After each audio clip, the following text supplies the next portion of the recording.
奶奶，你误会了，这位爷爷被一辆电动车撞倒了，我们将他扶了起来。哟，你家住海边啊，拐得那么快，不是你们撞的，你们凭什么扶他？大家都来看啊，这两个坏小孩把老人撞晕了，还偷老人手机，我这都用手机拍下来了，别让他们跑了。真是太可恶了，就是真不知道家里是怎么教育的。多亏了这位好心的奶奶，不然就让这俩坏小子跑了。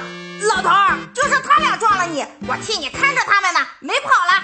对，就是他们俩，千万别让他们走，我要让我家人来。我就说不应该多管闲事儿，哼，让你们多管闲事儿。老头儿，你说让他们赔多少吧？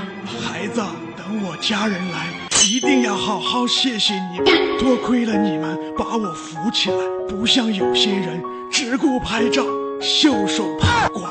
爷爷，这是我们应该做的，只要您没事就好。你这老头是不是被撞傻了？就是他们撞了你，而且他们还趁你昏倒偷了你的手机。爷爷，我们拿你手机是为了联系您的家人，他们马上就会到。孩子，我谢谢你们的建议哟，爷爷心里有数，好与坏，爷爷能分清。孩子，俺能借你们的饭桌拍个视频吗？老头哪有管人借饭桌用的？快走开，一身臭味儿。可以的，爷爷，我帮您拍。那太感激你了，孩子。爷爷去下卫生间，几分钟就回来。屁大，这老头要求太奇怪了，我有点瘆得慌。富贵儿，别这么说，也许老人家有什么难言之隐需要我们帮助。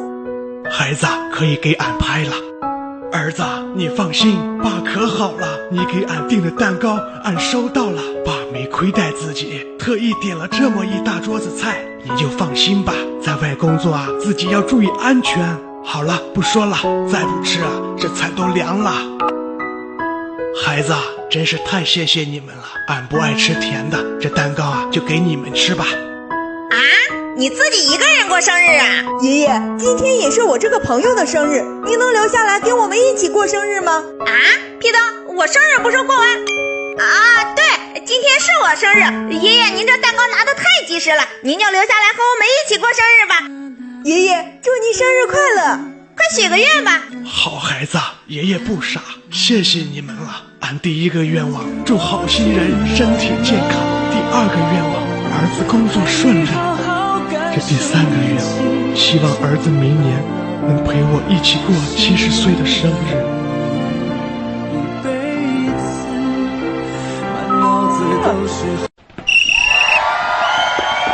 阿姨，这是您托我买的球鞋。屁灯，太感谢你了。儿子，妈知道这场比赛对你很重要，希望这双球鞋能助你取得好成绩。妈，你哪来的钱买这双鞋？哥哥，是阿姨兼职赚的。妈妈，你的手。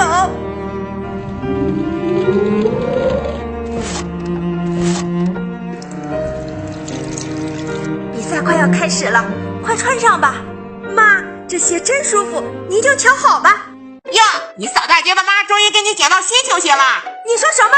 只有在场上没本事赢的人才会可耻的在场下做小动作。儿子，不要在场外和他们做无谓的争吵，谁是真的运动员，咱们场上见分晓。什么？我赢不了？好啊，咱们场上见。